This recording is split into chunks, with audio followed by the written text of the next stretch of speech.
Mule account cyber ದಂಧೆಗೆ CID shock. ರಾಜ್ಯದಾದ್ಯಂತ mega ದಾಳಿ, 13 ಮಾಸ್ಟರ್ ಮೈಂಡ್ಗಳ ಬಂಧನ. ರಾಜ್ಯದಲ್ಲಿ ಹೆಚ್ಚುತ್ತಿರುವ ಸೈಬರ್ ಕ್ರೈಮ್ ಪ್ರಕರಣಗಳಿಗೆ ಕಡಿವಾಣ ಹಾಕಲು ಸಿಐಡಿ ಸೈಬರ್ ಕ್ರೈಮ್ ವಿಭಾಗ ಭಾರೀ ಕಾರ್ಯಾಚರಣೆ ನಡೆಸಿದೆ. ಫೆಬ್ರವರಿ 6ರಂದು ರಾಜ್ಯದಾದ್ಯಂತ 100ಕ್ಕೂ ಹೆಚ್ಚು ಕಡೆ ಏಕಕಾಲದಲ್ಲಿ ದಾಳಿ ನಡೆಸಿದ ಸಿಐಡಿ ತಂಡಗಳು ಮ್ಯೂಲ್ ಅಕೌಂಟ್ ಮೂಲಕ ನಡೆಸುತ್ತಿದ್ದ ಭಾರೀ ಸೈಬರ್ ವಂಚನೆ ದಂಧೆಯನ್ನ ಭೇದಿಸಿವೆ. ತನಿಖೆಯಲ್ಲಿ 40,000ಕ್ಕೂ ಹೆಚ್ಚು ಮ್ಯೂಲ್ ಅಕೌಂಟ್ಗಳು ಪತ್ತೆ, 13 ಪ್ರಮುಖ ಮಾಸ್ಟರ್ ಮೈಂಡ್ಗಳ ಬಂಧನ.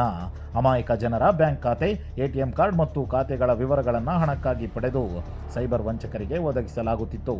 ಈ ಖಾತೆಗಳ ಮೂಲಕ ಆನ್ಲೈನ್ ವಂಚನೆ, ಹಣ ವರ್ಗಾವಣೆ ಮತ್ತು ಎಟಿಎಂ ಮೂಲಕ ಹಣ ವಿತ್ಡ್ರಾ ಮಾಡಲಾಗುತ್ತಿತ್ತು. ಖಾತೆ ನೀಡದ ಹಲವರಿಗೆ ಇದು ಅಪರಾಧ ಅನ್ನೋದೇ ಗೊತ್ತಿರಲಿಲ್ಲ. ಸಿಐಡಿ ತನಿಖೆ ಮುಂದುವರೆದಿದ್ದು ಇನ್ನಷ್ಟು ಬಂಧನ ಸಾಧ್ಯತೆ ಇದೆ. ನಿಮ್ಮ ಬ್ಯಾಂಕ್ ಖಾತೆ ನಿಮ್ಮ ಹೊಣೆಗಾರಿಕೆ. ಸೈಬರ್ ಜಾಗೃತಿ ಅತಿ ಮುಖ್ಯ.